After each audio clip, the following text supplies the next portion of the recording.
Oi pessoal, quarta-feira é dia de mais um De Letra especial, mais uma entrevista que a gente fez no podcast de Letra, o podcast que está completando 4 anos de história, já com mais de 110 episódios. Esse episódio a gente gravou em dezembro de 2020 e muita gente participou. Todos os parceiros, praticamente todos os parceiros do De Letra participaram. Isso porque o entrevistado merecia. J. Júnior, um dos maiores narradores da história da televisão brasileira e uma das pessoas de maior caráter que já se conheceu no jornalismo esportivo. Eu tinha um sonho de trabalhar com o Jota e cheguei a ser escalado para um jogo com ele, certa vez pela Copa do Brasil, mas ele acabou não podendo vir e eu acabei fazendo esse jogo, Atlético e Fortaleza, você lembra desse jogo, com o Linhares Júnior no Sport TV. Mas o Jota, na hora, aceitou o convite para participar do De Letra e deu uma entrevista deliciosa, dividida em 2 partes. A primeira a gente vai ouvir essa semana, essa parte desse papo muito gostoso com o J. Júnior e, como eu sempre digo, são entrevistas são sempre atuais. Vamos acompanhar esse podcast, claro, em áudio, que você vai ouvir a partir de agora. Um abraço.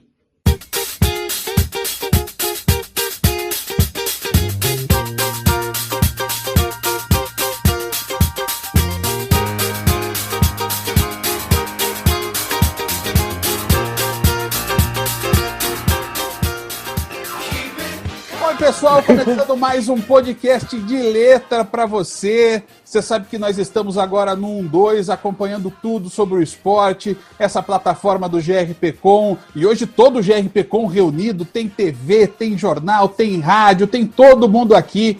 Carlos Bório, Ricardo Brejinski, Luciano Ballarotti, Roger Pereira, Gustavo Marques, Diogo Souza e Eduardo Luiz. Todos eles para receber J. Júnior. Palmas para o Jota, minha gente! Muito obrigado. Nunca fui tão aplaudido na vida. É a segunda vez que eu sou aplaudido. Pois é.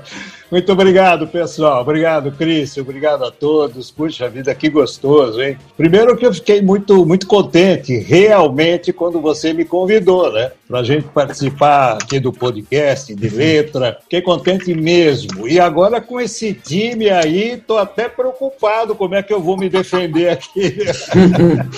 Não, mas olha, todo mundo é teu fã, todo mundo adiou reunião, remarcou encontro, desmarcou entrevista, todo mundo para falar com você. Até a filha do Luciano Ballarotti está querendo aparecer também aqui no nosso programa. Legal. Olha aí, obrigado. Olha aí. E eu contei na gravação que não estava gravando, né, porque a minha especialidade é fazer isso, inclusive, que eu tive um momento muito emocionante na minha carreira, um momento que não foi e que poucas pessoas souberam, agora quase todo mundo sabe, mas antes só o Ricardo sabia, que foi um dia de um Atlético e Fortaleza na Arena, em que o Jota foi escalado para narrar o jogo e eu fui escalado para comentar, e eu fiquei com frio na barriga de poder trabalhar com uma figura que faz parte da nossa formação como profissional, como é o Jotinha, mas infelizmente o Jota não pôde vir a Curitiba, e eu fiquei com essa ponta de tristeza nessa trajetória dentro do Grupo Globo. Eu passei por isso, viu, Cris? Passou também? Só que eu trabalhei com o Jota. Olha, ó.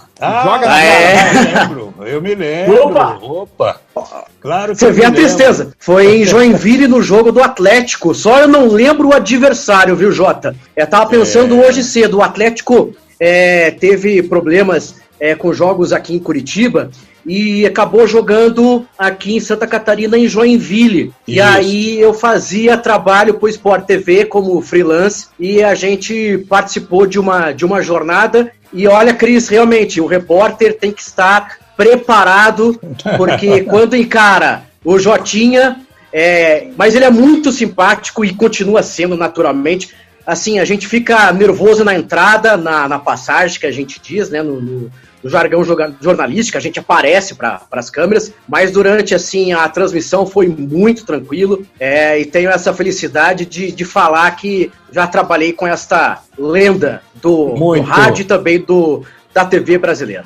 Muito obrigado. E você sabe que num desses jogos aí, eu tenho quase certeza, eu posso até cravar aqui, que foi a primeira vez que eu trabalhei também com a Nádia. Primeira vez. Olha aí, a Nádia era a nossa repórter nesses jogos que o Atlético foi para Santa Catarina, né, para fazer os seus jogos, então. Que gostoso, que legal. E olha,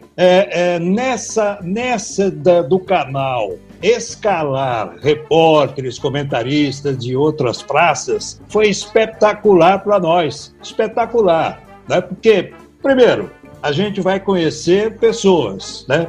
E vai conhecer mesmo pessoalmente, porque o trabalho de vocês a gente está sempre acompanhando nas matérias, né? Dos noticiários. E aí a gente começou a conhecer todo mundo. Eu me lembro até que, em determinado momento, eu fui tanto a Salvador que o nosso repórter, quando eu cheguei e tal, sabe, antes era abraço, oi, tudo bem? Pô, que legal. Eu cheguei em Salvador e ele falou, oi, tudo bom? Tipo assim, você veio mais uma vez para cá, já somos íntimos. Né? Muito gostoso, muito bom. Ô, Jota, você tem noção de que trabalhar com você, para toda uma geração de profissionais, é uma emoção diferente? Você tem noção disso? Eu comecei a ter a noção, Christian, exatamente por isso que eu estou colocando aqui. Entendeu? Então, quando a gente chegava numa capital, numa cidade do interior brasileiro, e aí o repórter chegava até mim e dizia isso, puxa vida, que prazer, que emoção, eu te acompanho desde o rádio, ou então desde a Bandeirantes e tal. Eu ouvia muito, gostosamente, eu ouvi muito isso. E aí, então, eu comecei a ter essa noção, a me conscientizar, né, dessa coisa gostosa de, sabe, fazer parte também da vida das pessoas, primeiro no aspecto pessoal e depois profissional, né? Então isso aí para mim foi super gratificante, bom demais. Vai. Então vamos lá. O Bório, coitado, né? O Bório viu, Jota? Além de tudo, o Bório é o nosso representante nesse momento em quarentena por Covid-19. Então, ganhou esse beneplácito de fazer a primeira pergunta. Não é porque é velho, não, tá, Dudu? Sim. Eles não perdem uma, Jota. Eu sei, já percebi. Sobre a Covid, se você me permite, eu passei por essa experiência, eu e minha esposa, em setembro. Com todos os cuidados, sem trabalhar, sabe, não sei, a gente nunca sabe, né, onde é que a gente contrai esse vírus, né, e nós passamos por essa experiência, né, foram 15 dias, não digo que nós sofremos muito, que foi, não, mas tivemos sintomas leves, incômodos, evidentemente, né, e medicados, nem hospital, nada, absolutamente, graças, né? Fomos medicados e passamos também pela Covid-19. Então, boa sorte para você e você também já está passando. Já. Hoje estou completando 14 dias já. Também já acabou. Já acabou, já. Também tive só sintomas com o Richard já. Jota, eu queria que você contasse aí pro pessoal da onde que apareceu esse teu nome artístico, Jota Júnior, e quem foi o padrinho, cara que te deu esse nome, e como que você começou a tua carreira? Foi no rádio, foi direto na televisão? Como é que foi o início da tua carreira como narrador? Ô, Bório, primeira coisa, eu fui trabalhar não, eu fui com 2 amigos na rádio da minha cidade, na Rádio Clube de Americana, aqui no interior de São Paulo, né? E eu fui com eles 2 lá para ver como é que era o trabalho deles. Eles tinham um programa esportivo, né? E eles, sabendo que eu amava o rádio, que gostava muito de futebol, e eram 2 companheiros de bater bola, de peladas, né? Eu fui lá com eles. E aí comecei, vamos lá amanhã também. Claro que eu fui. Não, volta aí amanhã. Claro que eu voltei, né? Porque para mim aquilo era um negócio fantástico e muito mágico, né? E aí quando eu comecei realmente a botar a mão na massa, ou no microfone, né? O Clóvis Magalhães, que era o narrador titular da rádio, muito meu amigo, está aqui com a gente até hoje, felizmente, ele falou o seguinte, nós precisamos arrumar um nome para você, que o meu nome é José Franciscangelis Júnior. Olha que palavrão, né? Aí, e na época, lá nos anos... final dos anos 60, isso foi em 1969, era muito comum no rádio, no meio artístico e tal, cantores, né? Que usassem um nome artístico, né? Um nome fictício e tal. E aí ele me disse o seguinte, olha, Francis Cângeles não cabe no rádio, nós vamos ter que dar um jeito no seu nome. E aí ele sugeriu o J.D. José e o Júnior, meu mesmo. Até ele comentou comigo assim, olha, tem um J. Júnior, um militar reformado e tal, que ele é compositor de músicas de carnaval. Ele só faz músicas de carnaval, né? Ele falou, tem esse senhor, J. Júnior, que não tem nada a ver com o esporte, e me parece que tem um J. Júnior lá em Goiânia, Belo Horizonte, não sei, mas não tem nada a ver, você é daqui e tal. Para mim, eu aceitava qualquer nome, eu queria trabalhar na rádio, né?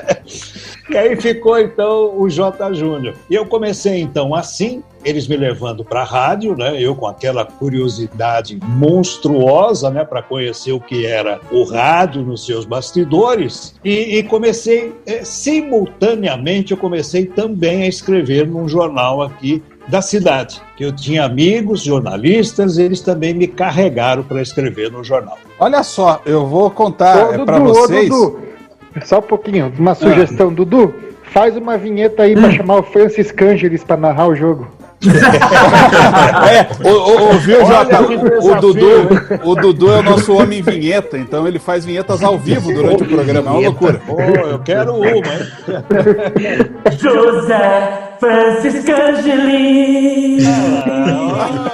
Ele é craque, gostei.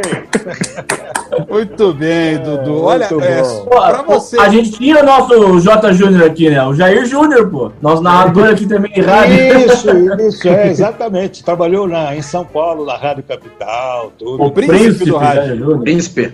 Espetacular narrador, e depois eu até me tornei amigo dele, verdade. E depois um repórter aqui falou, Jota, que ele era o GG, né? Vem aí. GG. Jair Júnior. O Jair Júnior, que o Jotinha lembrou, que era compositor, é o compositor de Lata d'Água, né? Lata d'Água na cabeça. Opa, olha aí. E compositor de Sassaricando também. Então, sucessos no sabia carnaval do J. Podcast Júnior. é cultura, mano. E o narrador, J. Júnior, que o Jotinha citou, trabalhou na Rádio Guarani, de Belo Horizonte. Narrador Juventino. Juventino? Juventino era o nome dele. E olha, na Copa de 78, na primeira Copa que eu trabalhei, eu tive o prazer mesmo de conhecer o J. Júnior original, né? O autêntico. Lá na cobertura da Copa do Mundo. Lamentavelmente ele já faleceu, né? E há pouco tempo eu tive um contato com um dos filhos do J. Júnior. Trabalhou em Belo Horizonte, em Goiânia, que era um narrador fantástico. Olha, Francis Cângeles ainda é melhor que o Juventino. Vou fazer essa pequena confissão aqui. Vai lá, Diogão. Vai lá, vamos lá. Fala, Jota, bom, prazer falar contigo aí, cara, sou um grande admirador aí da tua carreira, e no ano passado você completou 50 anos, né, de carreira, cara. Em todos esses anos aí, cara, qual que foi o momento mais marcante pra ti, além de trabalhar com o nosso glorioso Gustavo Marques? Justo. Isso aí. Exatamente. Eu completei 50 anos no ano passado. Por quê? Porque eu juntei rádio, televisão, jornal, tudo, né? E de microfones agora já são 51, né? Porque agora em 2020 já foi mais um ano. O tempo voa, né? Mas muito obrigado, viu, Diogo, pelas suas palavras. E exatamente, eu comecei em 69, né? Como eu contava agora há pouco, um rádio, jornal, e nunca parei, cara, nunca parei. Eu até me formei em Direito, olha que coisa. Meus pais queriam que eu fosse advogado e tal. Eu fui para a faculdade, fiz a faculdade, tirei o diploma, bacharel, aquela coisa toda, né? E podia perfeitamente ter dado um tempo, né, no rádio para me dedicar à carreira, né? Mas não. eu segui com o rádio, fui em frente. E houve, evidentemente, né, Diogo, houve muitos momentos marcantes, momentos que, para mim, ainda estão aqui, não vão se apagar nunca, né? Muitos, muitos. A gente poderia falar aqui dos grandes eventos, né? As Copas, as Olimpíadas, Libertadores, Campeonato Sul-Americano. A gente poderia falar de todos esses, que são, na verdade, os que causam um impacto maior para todo profissional, né? Mas, olha, foram tantas as alegrias, e se eu pudesse colocar em números aqui, não tenho vergonha de falar, 90% de alegria e 10% de coisas que não me agradaram e tal, mas que fazem parte, né? Que estão no contexto, inclusive, de qualquer profissão, né? Conhecer ele inclui trabalhar com o Gustavo também, né? Sim, essa é uma das principais. Os amigos que a gente conheceu, o reconhecimento, né? As críticas também fazem parte, é evidente, a gente está aí exposto, né? As viagens, enfim, tanta coisa, cara, que, olha, não sei se eu poderia destacar, assim, um momento mais importante, uma coisa, assim, mais relevante. Foi tudo muito bonito, viu? E está sendo tudo muito bonito. Eu só agradeço. Posso ir? Roger, deixa eu aproveitar um gancho aqui, cara. O Jota falou das viagens. Eu queria respeitar, obviamente, né, não botar ninguém em uma situação complicada, com a esposa, com a mulher, com filhos, etc e tal. Mas as viagens agora, de rádio, às vezes, eram umas viagens insanas que a gente fazia, né? Não sei como a gente voltava vivo. E como é que eram as viagens? Tem alguma história inusitada de viagens que você pegou por aí, Jota? Muitas, nossa, muitas. Uma que não acabe com casamento, você pode contar pra nós? Né? Não, você sabe que eu tô bem aqui com a heroína aqui de casa, nós estamos casados há 45 anos, eu estou bem com ela, porque todas as vezes que eu rejeitei algumas viagens, todas as vezes que quando dava uma chance de eu voltar, eu voltava para casa porque tinha saudade dela e dos filhos, entendeu? Então eu acho que eu estou bem. Boa. Em algumas, por exemplo, Copa do Mundo, é evidente que eu nunca fui a uma Copa do Mundo para fazer uma final de Copa do Mundo, né? Nós sempre tínhamos os titulares das equipes, né? Eu fazia parte da equipe, era um coadjuvante. Então, quando chegava ali nas quartas de final, vai para a semifinal, e eles reuniam o pessoal, que era para economizar, né, verba e tal. Quem é que está afim de ir embora? Quem é que não quer ficar até o fim? Eu era o primeiro que levantava a mão, entendeu? Opa, tô me candidatando aqui, né? Então, realmente, agora, claro que a gente teve viagens aí que foram, né? Nossa, as viagens pelo interior de São Paulo, então, eram viagens... pra gente era uma grande novidade, né, Dudu? Era uma coisa que você, eu vou para Rio Preto, eu vou para Bauru, eu vou para Presidente Prudente e tal, né? Mas isso, esse era o glamour de você fazer as viagens, né? Que a gente já ficou em cada hotel, a gente já ficou tão mal, a gente já teve dor de barriga. Aquelas coisas. E comer lanche no estádio, então, né? Que depois do jogo você precisava tomar, nem sei se existe ainda, sal de fruta eno, sonrisal, você precisava de tudo aquilo para poder ajudar na digestão, né? Roger, manda! Vamos lá. Também vou ter que fazer um depoimento. Esse programa vai ser uma puxação de saco, mas é merecido, né? Fiz questão de participar hoje, porque, nasci em 83, então se eu gosto de esporte hoje, se eu sou viciado em esporte hoje, é porque acordava domingo com a TV ligada na Band e ia dormir com a TV ligada na Band, que o pai deixava sempre a gente assistindo. Era só show do esporte lá em casa, né? Molecada da minha idade tinha os brinquedos do Gugu lá, eu nem sabia quem que era Gugu, porque assistia show de esporte.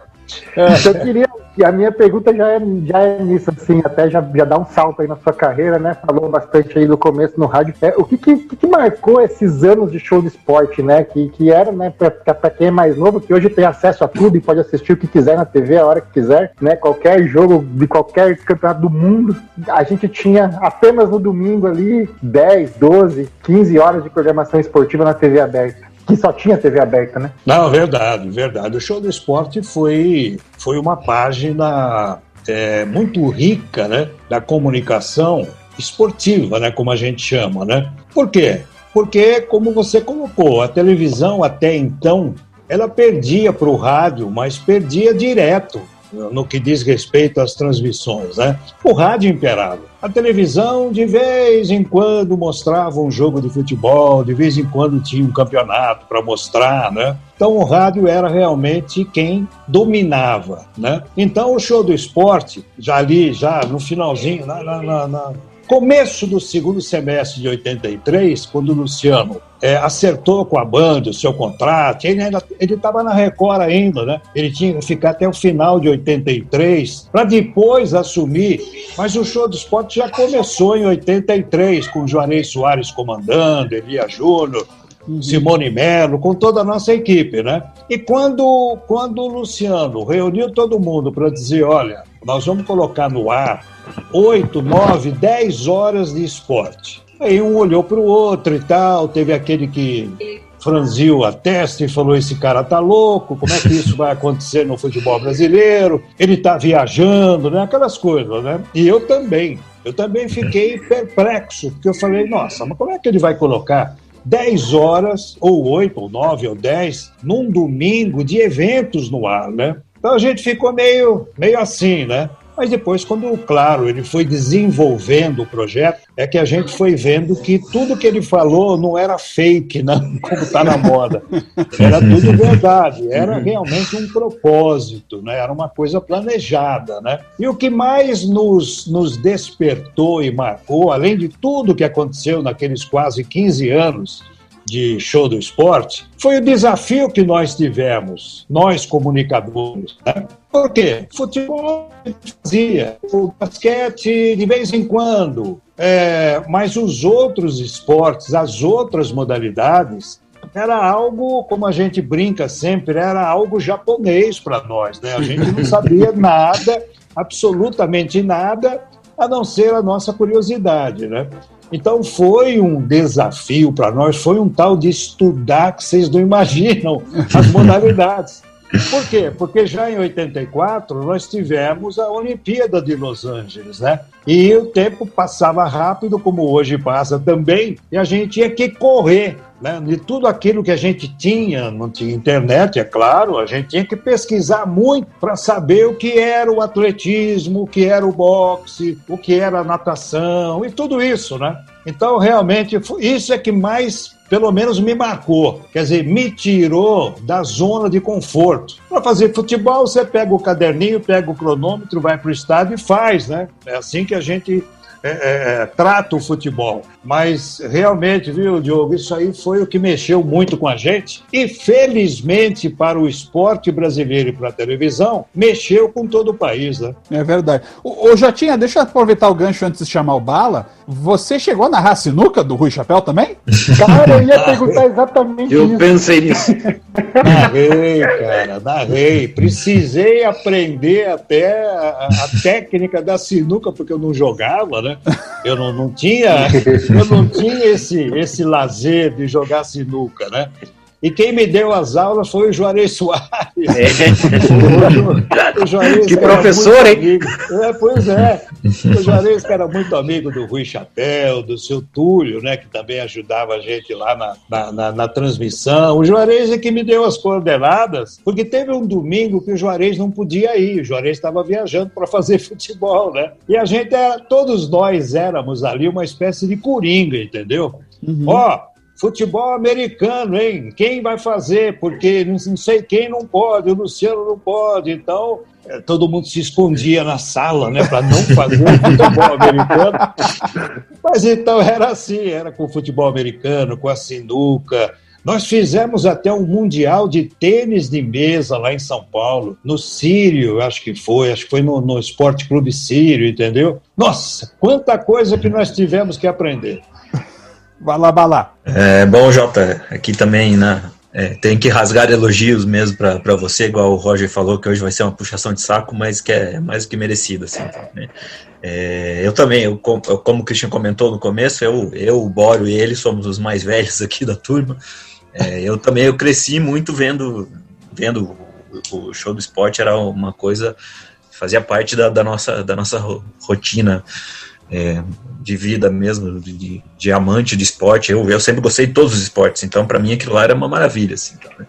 E é dessa época também eu vejo que tinha os grandes narradores lá nos anos 80, né? O Galvão, o Luciano, o Osmar Santos, que era um show também.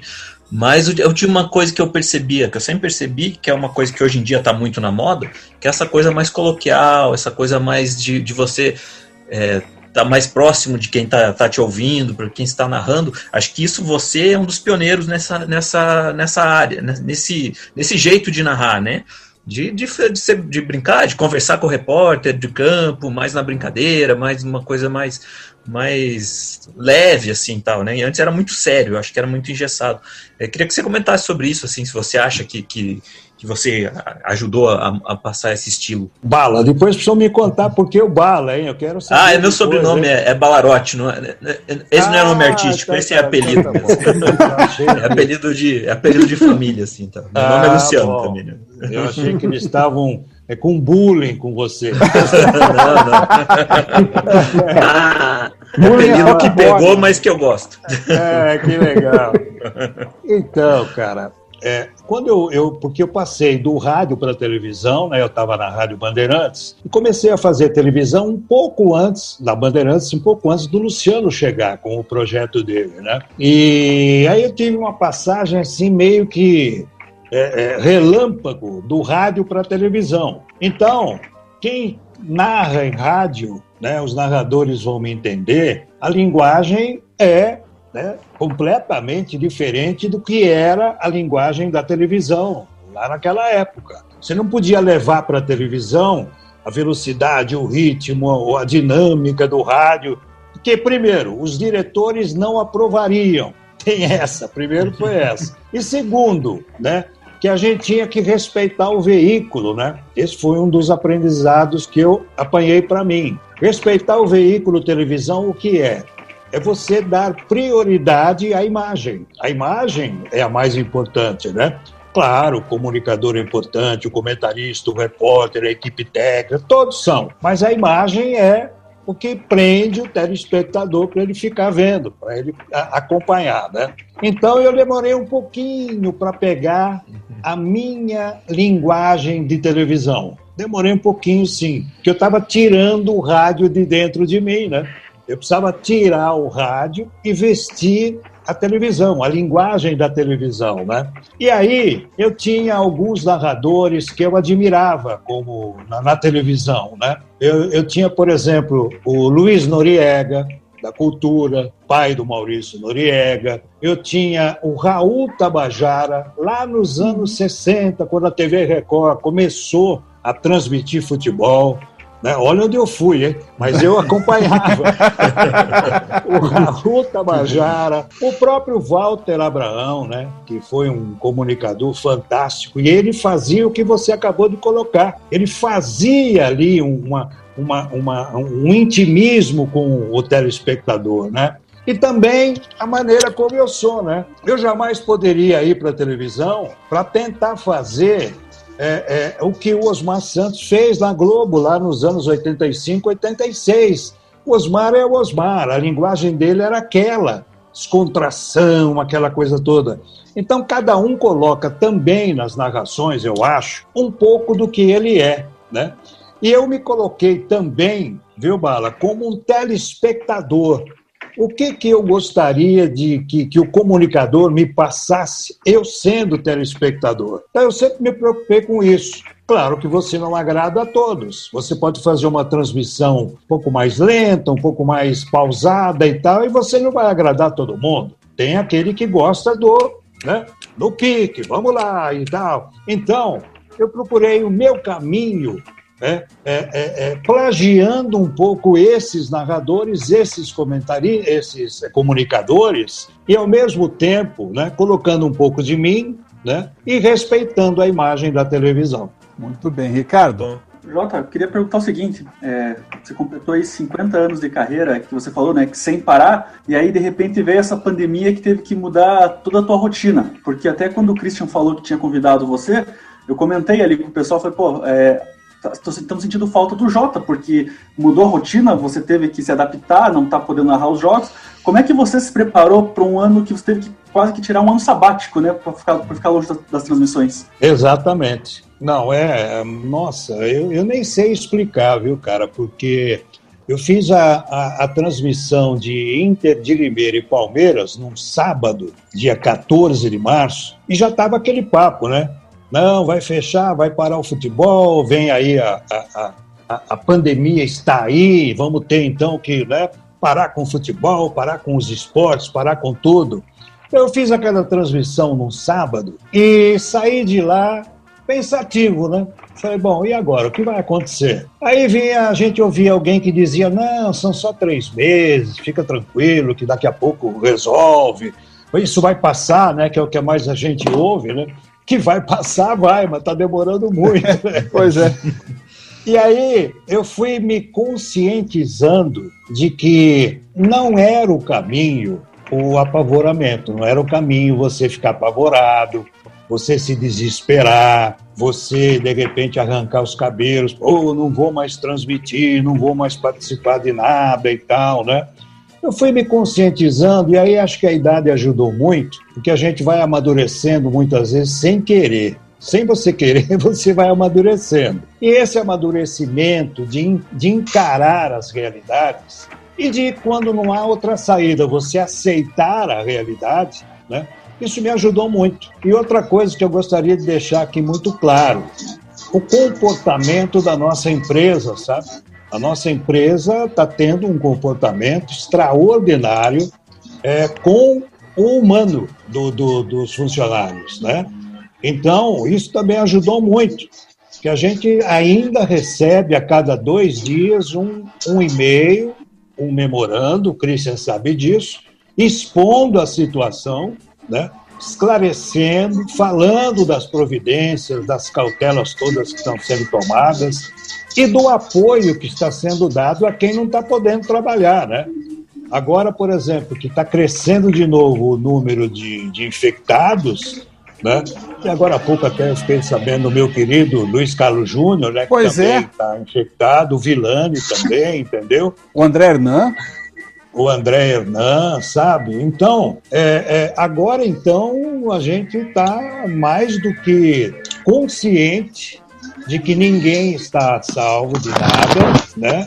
Que o vírus ainda continua trabalhando, continua ativo. Mas para resumir, viu, eu fui colocando assim, olha, não posso resolver, não tenho como resolver, então vou me cuidar, vou aceitar e vou, mais do que nunca, viver um dia a cada dia.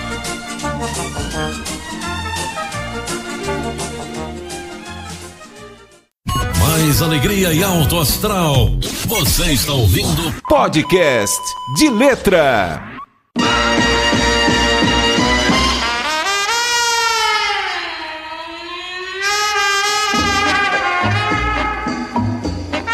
Porra!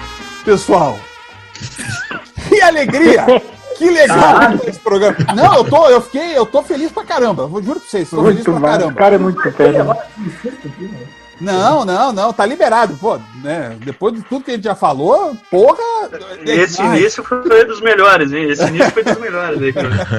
Gente, semana que vem a gente volta com a parte 2, em que a gente encaminha mais pro futebol paranense, mas eu queria que alguém desse aí o testemunho do que sentiu nessa primeira parte do programa. Ah, eu vou falar, porra.